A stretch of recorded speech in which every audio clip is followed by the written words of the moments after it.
Merhaba arkadaşlar. Bugün size öksürüğe iyi gelebilecek bir tarif vermek istiyorum. Genelde hep ıhlamurlu, işte ballı, limonlu bir içecek söyleriz. Sıcak bir içecek olsun isteriz ya da ballı süt söyleriz.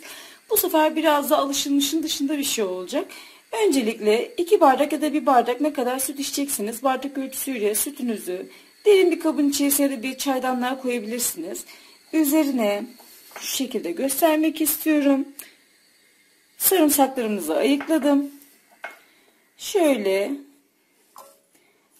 4 tane 5 parça da kendinize göre koyabilirsiniz. Bu şekilde sütümüzün kaynamasını bekleyeceğiz. Evet arkadaşlar, sütümüz kaynarken bir yandan da birer tatlı kaşığı kadar da balımızı da ilave ettim.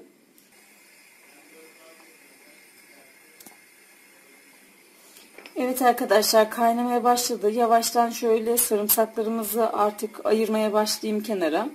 Bunlarla işimiz bitti.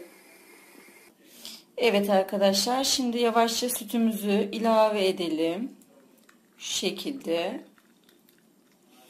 Bir yandan balımız erisin diye hemen diğerine de böyle birazcık ekleyeceğim. Bunu sıcak sıcak hemen tüketmeniz gerekiyor ki hemen öksürüğünüze iyi gelsin.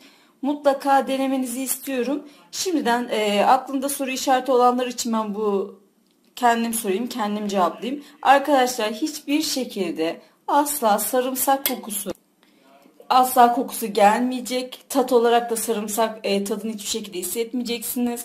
Özellikle şunu belirtmek istiyorum. Sarımsak normalde bana çok dokunuyor ve ben buna rağmen öksürük zamanı mutlaka bunu yapıyorum. Ne tadını alıyorum ne kokusunu alıyorum. İçiniz rahat olsun. Şimdiden deneyecek olan herkese afiyet olsun ve geçmiş olsun.